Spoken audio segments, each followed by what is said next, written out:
every savings month for this is the 7th year, we get Julia, and she comes into studio and she tells us how much she has been saving and investing and putting away and the cumulative growth of her investments over time. And it's been a remarkable story that has inspired so many of you to go on your own savings journeys. We always have some of you go, it's rubbish, I can never do it. No, she's a fraud. No, she earns too much and so it's easy. Park that just for 5 minutes and then come with the predictable stuff, please. And then we got the easier savings plan. If you find Julia's journey just a bit too complicated for you. Quick update. How are you? I'm well, thanks, Bruce. Nice to be back in studio with you. Still married?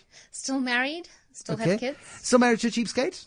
I wouldn't call him that, but still married to the love of my life. Oh, there we go. And the kids are growing up. They're getting bigger and bigger. Yes, yep, they are. And you're still traveling overseas and having your international holidays while saving and investing and growing your wealth. Yes. Hate you so much. Well, this has been more tough than other years from the saving and investing point of view, but luckily we haven't had to have big lifestyle changes like we were recently overseas. So, despite the tough times, because of my savings and investing in previous years, we've still managed to carry on as usual. Okay, which is good news. And I mean, you're still working full time. You still got your corporate job. Still got that. And you've been able to grow your earnings year after year after year. And that's continued as well. It has. That is good. Now take us back, Warren Ingram, to the day that Julia was driving in the car with her auntie. And she said, "Auntie, you wear such nice clothes. You wear nicer clothes than my mum. How did that happen?" And she said, "I know a man called Warren. You should talk to him." And this young, easily influenced woman arrives in your office. The young is correct. She's always been challenging, I'm sure. But she had 60,000 Rand lump sum, and you made her make a commitment on that day when she came to see you. Yeah, and I think there were a couple of things. I mean, she arrived with a vision, which is, I want to be financially independent, and I want to do that long before retirement age is the norm. And so I must admit to a great deal of skepticism, because I had heard that story before and I hadn't seen a success out of that. So I hadn't seen anybody really start for let's say 2 or 3 years. So if people did start, they would start for a few weeks or a few months, and then when we made contact again, it would just kind of be lots of excuses. But in this case, what happened was Julia came back after a year, and what I did was gave her a really simple plan. I think it was at that time only one ETF, if I remember, because I think that's pretty much all there was actually at the time. It was the Satrix 40. It was the first one. Yeah. And so I said, well, this goal is steep in how quickly you want to achieve financial independence. So it's going to be around about a third of your salary. And so she looked at me and said, sure. And I hid my skepticism, I think, with my poker face, non-existent. But off she went. And she came back a year later and she said, okay, I've done that. And now what? And then I realized something was happening here. And so that story has just carried on. You were 27, 28 years old at the time. Mm-hmm. You were earning 350,000 Rand in that job at the time. Very good salary as you were growing your professional career, and you committed to putting away about a third. We're talking about broad brushstrokes, about a third in tax at the time. And then a third on living. And you committed yourself to having a good life, to going on overseas holidays, going to restaurants, having as normal a life as a young professional should have, while driving an Opel Corsa Light and renting a 1-bedroom flat. Exactly. And you maintained that level of professional frugality throughout. Yeah, I think that was really the key for my savings plan, was to, as my salary increased every year, not to move from the 1-bedroom flat to the 2-bedroom flat. I mean, I didn't need a 2-bedroom flat at that stage, or to upgrade my car every 3 years. So that keeping a simple lifestyle while my earnings increased was really key to, I think, where I am today. I mean, the only regret I think you have is in the 2008, 2009 market crash, you, like everybody else, panicked. And you cut back on your savings. So you cut back on the full third, which if you had done, I would be in even better position today. And it's extraordinary. I mean, that's the critical lesson that you always give here, Warren, is that in good times, put money away. In bad times, continue putting money away, and don't panic yourself into thinking, if I'm putting away, 1,000 a month, I'm going to cut it to half, because when you keep putting 1,000 away, you buy more of what is available to you. I mean, if the market falls by 50% in that time, Which it did. which it does, and will do again, I'm sure, one day, and you're still putting in 1,000, that means you're getting double the value for your 1,000. And that's really the way to look at that. But I think the one thing we have to give Julia credit for in that time was not selling any investments. So I think that's what a lot of people did, in the financial crisis. And they always do that in big market drops, is not only do they stop saving, but they actually move to cash because they're so worried that this thing is just going to fall apart and never recover. So she got at least 2/3 of the story right in that time. And that's the point about this, is we're not dealing with someone who's kind of a robot, right? We're dealing with a human being who is like all of us, but I think that's always the feedback we get is, Julia's exceptional and she's got this exceptional career, etc., but actually she wasn't perfect in this whole thing, and look at what she did. And that's the power of this story. Does Julia also save in pension retirement funds? Also, do tax considerations, have they impacted Julia's investment vehicles? That's Gugu and Reimsig. So before we get to Gugu's question, because it's a good question, you started out doing just Satrix 40. And putting a third into Satrix 14, you did that religiously. And then we had the expansion of the ETF universe, and then there were global exchange traded funds available to you. Broad brushstrokes, how did your saving strategy evolve? You kept up the third for up until you had kids. You were very, very diligent about it, and then reality hit. Yes. Then it came the house and the safer car, and Exactly. and then care and nappies, and Yeah. and you have to keep feeding them, I've learned. And that gets But you should try expensive too. reusable nappies. Reusable nappies are great. Thank goodness I don't have to anymore. But getting back to the point Yes. of the evolution of the investment strategy, broad brushstrokes, how did it change over time? So, in terms of diversifying my portfolio, I did get some the CSI World and other shares that are based on South African Stock Exchange but denominated in other currencies. So that helped me as the rand strengthened and weakened over time, as it does. So I diversified a little bit there. Also, in terms of diversification, just to answer Gugu's question, I also have a retirement fund with a company that I work for. And do you pay, what sort of percentage of your pre-tax earnings do you pay into that retirement fund? I recently increased it just for the tax benefits of that. So I think I increased it to 20% of the pensionable earnings, which isn't the full percentage of my salary. So it's a 20% of the pensionable earnings. But again, mind-boggling, because the vast majority of people resent putting 10% in. And just to remind us all that 1/3 that Julia gave herself, she always ignored the amount that she was putting in a retirement fund. Yeah. Hold on.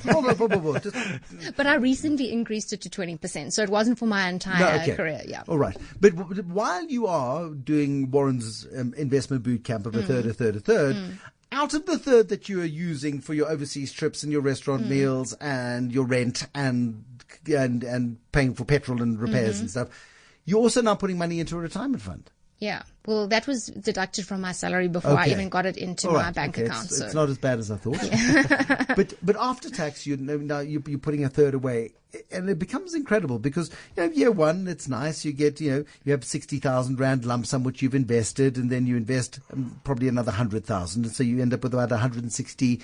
And then the crash happens, so you lose a big chunk of that money, and it goes down to, I'm assuming, about 100. But you keep adding little bits to it. So by 2010, you're probably sitting at about 200,000 rand or thereabouts in your investments. And then your salary increases, and you then get toward the good executive pay levels of $1 million plus, and you're still putting in your third. So you're adding in 300,000 at a time. I think that was probably your highest annual contribution over that 6-7 year period, until you get to a point where you've actually put away about 2 million rand. I think I calculated last year. Altogether you've invested 2.2 million rand of your own money into these assets. Yeah. And this time last year, if memory serves, well, actually we heard the clip last night, you were sitting on 4.77 million rand this time last year. Yeah. I wonder if it's grown. I mean, markets are up in the 12 months to now. What I want to do now is just hit pause because I want to talk to Bright Khumalo. Bright is a portfolio manager at Vestact. And Bright, I think, is inspired by saving. He loves dividends. He's a funky young guy who runs too much for anyone's health. But he also came up with a really nifty starter savings plan. For those of you who listened to Julia's story and you listened to the fact that over 7 years of coming here, she's been investing now for 10 years. She's put away a total of just over 2.2 million rand, and that amount by this time last year had grown to 4.77. And we'll find out the big number before Eyewitness News at 7:30 this evening. I don't even know what that number is. I'm assuming it has grown over that time. So let's just pause for a moment and come back to Bright Khumalo in a moment. I want to find out what his tricks have been this year. Before we get to Julia and where she is in terms of the big number, let's chat to Bright Khumalo, who is a portfolio manager at Vestact. And you started this year, Bright Khumalo, January the 1st, and you saved 10 cents, which Correct. is nice. But explain the theory as to what you've done this year. Yes, Bruce, it's called the 10-cent challenge, right? Basically, the formula works like this for every day of the year, right? You take the day of the year, you multiply it by 10 cents, and you save that amount safely, and you keep it away, and you look at it at the end of the year, Bruce. So by day 200, you're putting away $20. Correct. Today, I think, is actually day 206. So we put away $20.60. Very good. But when you say you put it away, is it just a notion that you're saving, or have you got a little tin on top of your fridge? So look, at the beginning, Bruce, it's very hard to, bank a couple of bucks, especially if it's in 10-cent form. So, and it's good to actually get you into the habit of getting used to physically saving, so it becomes part of your, routine every single day. But eventually, you have to put it somewhere because it can get out of hand very quickly and can get stolen in the house, believe it or not. So right now, it depends who's in your house. It depends on who's. I mean, it depends. You can do it at the office, but then I know your colleagues, and that's probably quite high risk as well. So basically, you're saving 10 cents a day, and so in the beginning you can put it in a jam jar, and then when you get enough money, you pop it into a bank account. You put it into a savings account. You get the best possible interest rate you can, which is not very high, but at least you get a little bit extra coming into the mix, right? Exactly. 6.9%, Bruce, is better than zero.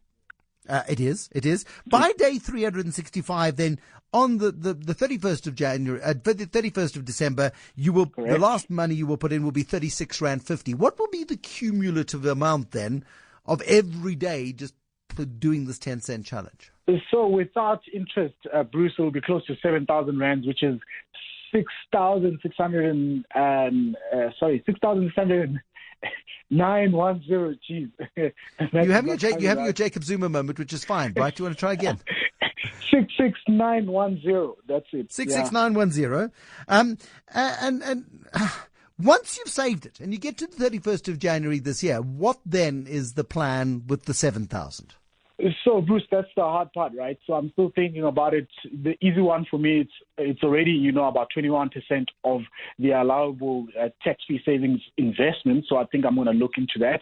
And if, for people at home, for example, if you have some personal debts, consumer debts and the likes, you can use that. If you can potentially contribute to your little sister's school fees, all of those good things, Bruce.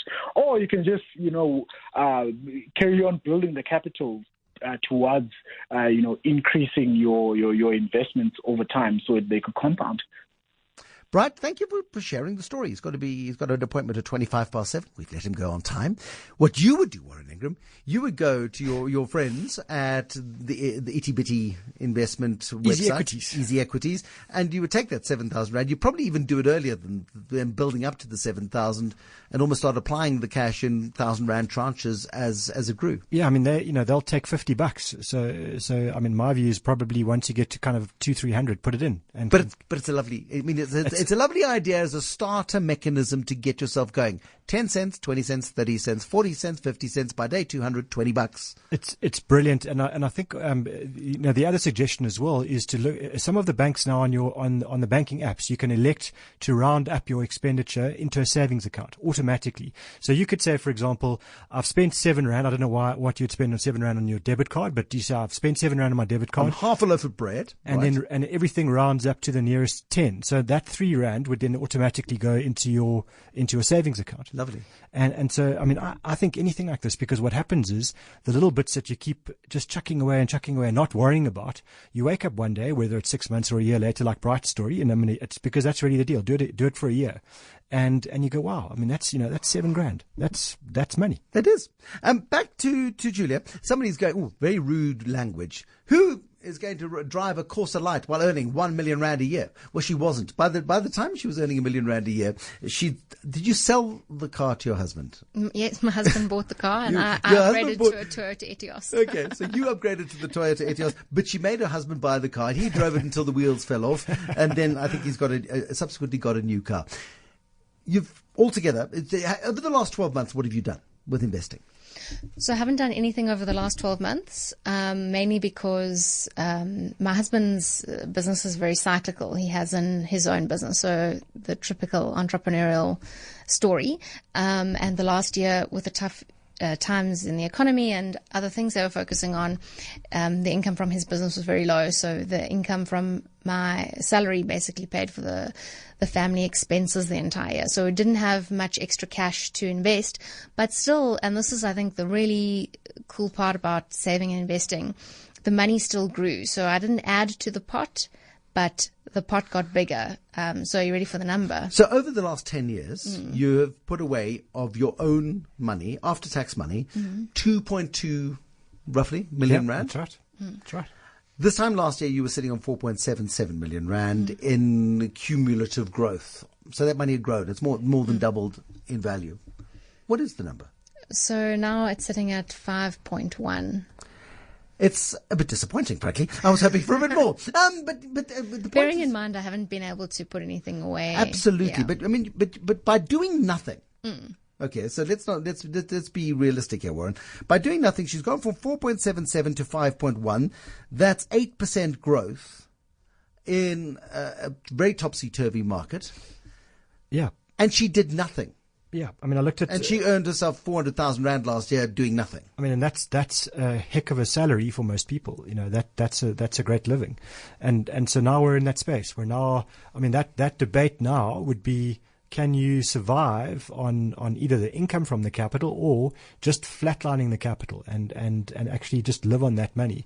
So the decision around financial freedom, I think just, if I remember, she said to us age 40 was the time. And you're approaching but far away from the age of 40. But let's assume that you've got another 3 years to go to 40, thereabouts. And you managed to grow it by 405. You'll have over 6 million rand if markets don't do horrible things to you. 6.5 million rand by the time you hit 40.